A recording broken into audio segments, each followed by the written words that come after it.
Hey everybody, how's it going? It is Friday, April 22nd. Sorry, April 24th. Friday, April 24th. This week we've talked about cover letters and resumes. Today we're going to spend just a real brief amount of time reviewing both subjects, cover letters and resumes, and then we're going to take a short little quiz over both. So don't freak out, it's going to be really easy. It's nothing big, just really easy. So let's get started on a review of cover letters. So first part of a cover letter is going to be your heading. Your heading is your mailing address and the date that you're writing the letter. Then you're going to have your salutation. That's when you're saying dear Mr. or Mrs. whoever. It's going to be who you're writing the letter to.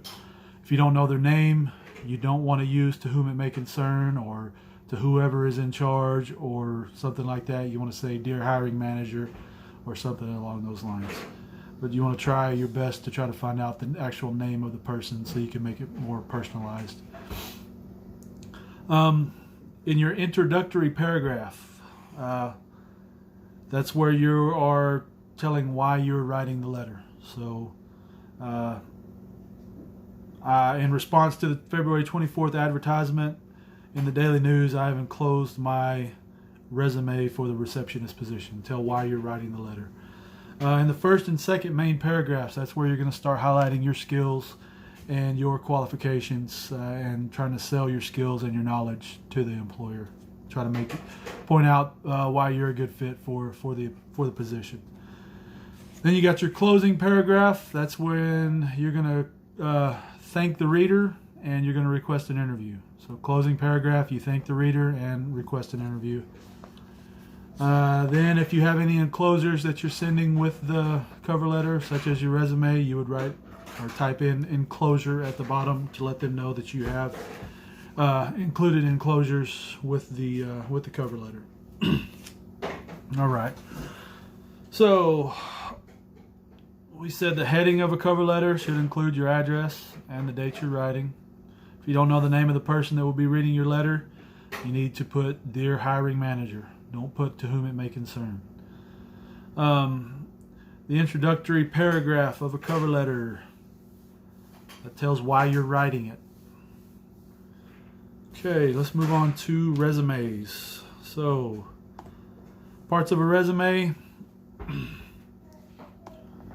You got your contact info at the top, so that's going to be your name, your address, your phone number, and your email address. Make sure the email address is appropriate.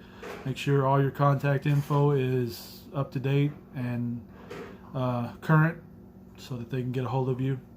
Next, you're going to have your objective statement. And we said that an objective statement is, that's the purpose of the resume. So an example of a objective statement would be seeking an entry-level position as a sales associate with a clothing company. So that would be an objective statement. Next, you're going to list your education. That's going to be any school that you've attended, the date that you attended, and your expected graduation date, or if you've already graduated, then you would put that date. Next section is going to be your experience. This is when you would list your work experience. List your work, the title of your job, the job title. Then you'd have the name of the company you worked for, the dates that you worked at that company, and then you would list your duties on that job. Next, you want to list your accomplishments, and this could be a be honor roll. If you have your Serve Safe certificate, you can list that there. Any type of achievement or award that you've received. Then, of course, you have your references at the bottom. Remember, references need to be someone that can vouch for your character and your work ethic.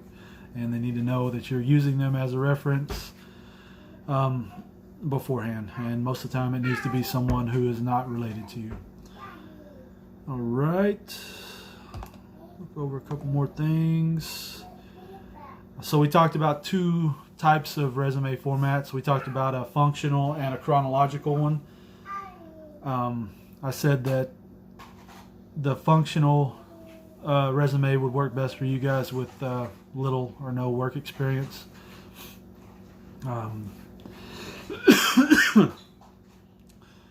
We talked about resume objectives.